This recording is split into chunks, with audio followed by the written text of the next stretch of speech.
చంద్రబాబు 2014లో ఎన్నో సాధ్యం కాని హామీలతో అధికారంలోకి వచ్చి ఆ తరువాత హామీలన్నీ ఏమయ్యాయో ఎవ్వరికీ తెలియదు. రాబోయే ఎన్నికల్లో కూడా సాధ్యం కాని హామీలతో వస్తున్నారు. ఈ సాధ్యం కాని హామీల వల్ల 20 కీలకమైన పథకాలు ఆగిపోవడంతో పేదవాళ్లు మరింత పేదరికంలోకి నెట్టబడతారు.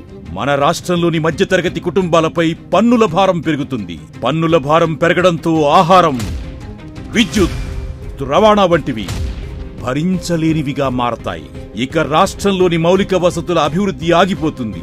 ముఖ్యంగా నాడు నేడు పాఠశాలల పునరుద్ధరణ, ఐఎఫ్పీల ఏర్పాటు, కొనసాగుతున్న ఓడరేవులు, విమానాశ్రయాలు, రోడ్లు, వరద నియంత్రణ నిర్వహణ వ్యవస్థలు నిలిచిపోతాయి. రాష్ట్రాభివృద్ధి అట్టడుగు స్థాయికి పడిపోతుంది. ఆయన అసాధ్యమైన హామీల వల్ల అయ్యే లక్షలాది కోట్ల రూపాయల అప్పుల వల్ల రాబోయే తరాల్లో ఒక్కో కుటుంబంపై పడే అదనపు రుణ భారం 78,180 రూపాయలు. ఆయన చేసే అప్పులు తప్పులు భావితరాలు భరించాల్సి ఉంటుంది. ఆంధ్రప్రదేశ్ ప్రజలకు ఓ హెచ్చరిక. దయచేసి ఓటు వేసే ముందు ఏపీ భవిష్యత్తు గురించి ఒక్కసారి జాగ్రత్తగా ఆలోచించండి.